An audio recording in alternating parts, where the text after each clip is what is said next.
Alright, cool. So first and foremost, I'd like to say Barak Kafar Yahweh, Ba'asham Yahweh Shai, Ba'asham Rakwak Dash. Double honors to the apostles and elders of Great Millstone, and also salutations to all of the sincere Akyam worldwide, pushing this truth and sincerity. The emphasis of the sit-down is we're a family, and we're our only family. You know, I'm just gonna get straight into it, pull out some scriptures, and we're just gonna roll in the spirit. So I want to start with the words of Yahweh Shai. Leading into it in Matthew the 12th chapter and verse 46, and it reads, "While he yet talked to the people, behold, his mother and his brethren stood about desiring to speak with him." If you know the history of the Bible, Yahweh Shai had two brothers in the truth, two brothers out of the truth. He also had a sister, yeah, and his mother and father, his mother Salakia in this particular scripture in Matthew the 12th chapter stood out desiring to speak with his brethren. So you can imagine it, like, you know, his family rolled up on him while he was doing the work of the Lord on somewhere, you know, on the tip of, you know, we got something to say to our next of kin, our brother. You know, they thought the Lord was gonna just discard everything he was doing and come straight over there, you know, in that mummy's boy spirit. Well, this is what happened. Then one said unto him, "Behold, thy mother and thy brethren stand without, desiring to speak with thee."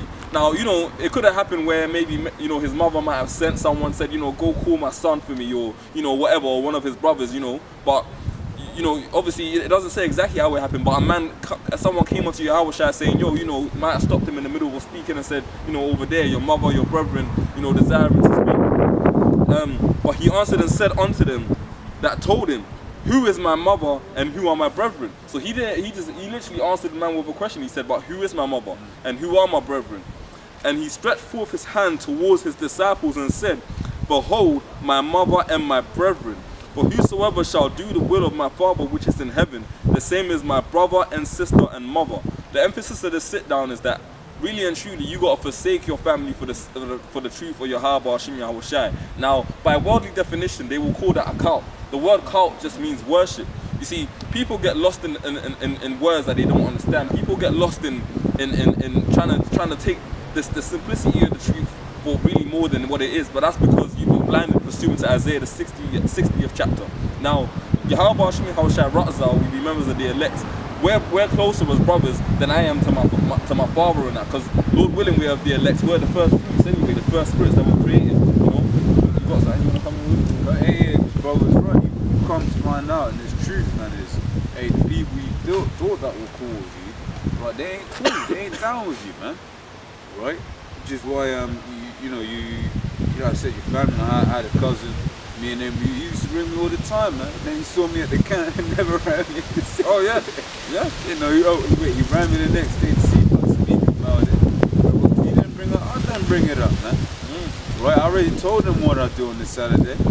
But I was like, look, man, this is what even from the fact that I told him, yeah, man, I teach you Bible, this, that, and that. Immediately, you ain't cool. Right? And I'll guarantee you, a lot of those family members that ain't cool with you teaching the Bible are them church-going Christians, yeah? Because I have it in my family as well, hypocrites. Because, you know, all our families in the world are on that spirit of, you know, that spirit of we're in the world, but we're going to try and cloak it with the cloak of maliciousness, which is what Christianity is. At the end of the day, Christians are lost, man. Like the Lord said he will take us one of a family, you know, roughly paraphrasing, two or one of a family, one of a city, you know, not the Lord can bring the whole family into it, but really and truly most of the time, you're going to be in this on your own, man, and the only family you're going to have is the brotherhood, yeah? Yep. Hey, and then that goes for your woman as well, man, and that's just the real of it. Right? Because you might be thinking, oh, my woman, she's so amazing, this, that, and the other, but if the Lord hasn't allotted mercy for her, then when the missiles come, right, that's if she even, the apostle did say, your woman's there with you when the missiles come, when chariots are there, then she gonna be saved.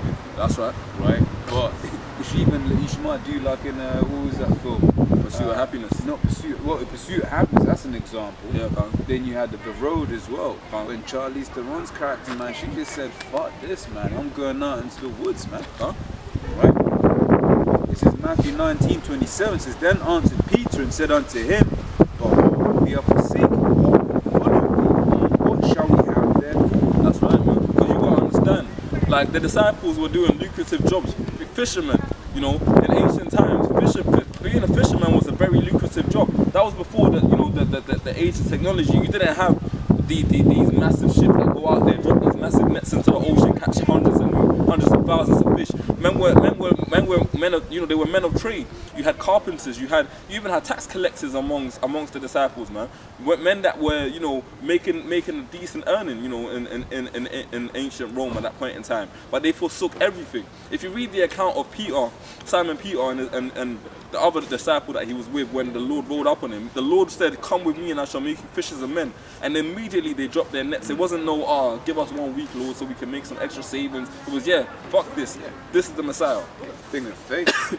Huh? Right, so then Yahushua said unto them, Verily I say unto you, that ye which have followed me in the regeneration, when the Son of Man shall sit in the throne of his glory. Now notice it says the regeneration. What is that?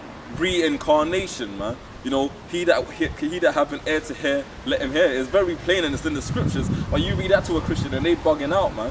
You know, there's certain family members of mine that have come to me, like I was telling the brother earlier, and said, I want to know what you're doing out on Oxford Circus. I want to know why you're wearing that garment. You're part of a cult. And I bring out the basic facts of the scriptures. It says what it says. And then they're bugging out saying, nah. Because at the end of the day, man, this truth was only given to a select number of people. The family, they're elect. Yep. It says, Verily I say unto you, that ye which shall follow me in the regeneration, right, when the Son of Man shall sit in the throne of his glory, ye also shall sit upon 12 thrones, judging the 12 tribes of Israel. Right? And every one of you that have forsaken houses, or brethren, or sisters, or father, or mother, or wife, or children, or lands for my name's sake shall receive 100-fold, and shall inherit everlasting life. That's right. So guess what? You got to be in that spirit of Job, man. The Most High giveth, he also taketh away. It's nothing for the Most High to give you a beautiful family. Really and truly, everything in this society, you got to look at it like it's temperamental. Kashar, you can even get me as well. You know Job, that's the account of Job when he actually said that, the account when he said the Most High giveth, he taketh away. You can even get when his children died and his attitude towards that. But ultimately speaking, when Satan came to Yahushua and he said, you know, turn these stones into bread, he tried to offer the kingdoms of the earth to Yahushua when he took him up to the high mountain. One of Yahushua's responses was, man shall not live by bread alone, man, but by every word that proceedeth out of the mouth, out of this book. Because what you got to understand is that everything in this world is temperamental. That's the spirit you got to have. It says, knowing the times, what manner of persons ought ye to be, you know, in all holy conversation, man. You got to have that mentality of everything out here is temperamental. Everything out here, man. The people you deal with, the relationships you make, even the foundations, man. When the missiles strike, you think we're going to be out here? You think this basketball court's going to be standing, man? Everything out here is going to be totally decimated, man. Everything. Let me get this, you since you quoted it, right? It says 1 Peter's 2 Peter, rather. Go on. 2 Peter 3:11, right? It says, seeing then that all these things shall be dissolved. That's a future prophecy. That means it's going to happen. You see, because how can the Christians can't explain that? The Lord flooded the earth, but nothing ain't been dissolved. Like, you know, Sodom and Gomorrah got dissolved, but ultimately speaking, the world on a grand scale ain't been dissolved yet. You know, but it's going to happen. That's why it says seeing, you know. What were the prophets once called? The seers, man. You know, to say before. And that's exactly what was happening in that scripture here, man. Yeah, America's going to be completely melted, along with, what do you call it, along with different hotspots in the world. Because you read 2nd Ezra, it says, because of the pride of their pride, the cities shall be destroyed. That's right. And what month are we in right now? Yeah, Pride month. Yeah. Right, so Tel Aviv is going, right, you know, New York, London, Paris. And if I may just say as well, in all of those major cities, whether it be London with the Shard, New York with the Statue of Liberty, Paris with the Eiffel Tower, you got, you know, Washington DC with a monument, you got Egypt, you got Cairo with the Sphinx. All of those major cities carry demonic vibrations, man. That's why a lot of those major cities are going to be totally decimated. America going to be destroyed, but also a lot of these major cities. Yeah. It says, looking for and hastening unto the coming of the day of the Most High. It says, wherein the heavens being on fire. 2 Peter 3:11 says, seeing then that all these things shall be dissolved, what manner of persons ought ye to be in all holy conversation and godliness? Right? So saying, hey, like brother was going into, man, you see all these things that are happening in the world. No, what am I talking about? I lost my train of thought. So seeing then all the things shall be. Yeah, so you have things in the world. You know, you have a nice house or whatever, what have you. You know, you have your woman or whatever.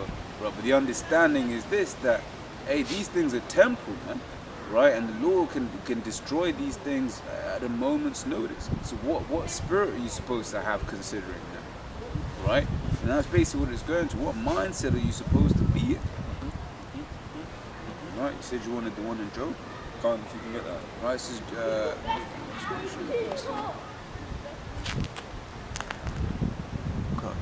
this is Job 2:9. It says, Then said his wife unto him, Dost thou still retain thine integrity? And curse the Most High and die. Well, and that's a proof there also. You'll be thinking the woman's all down for you and everything.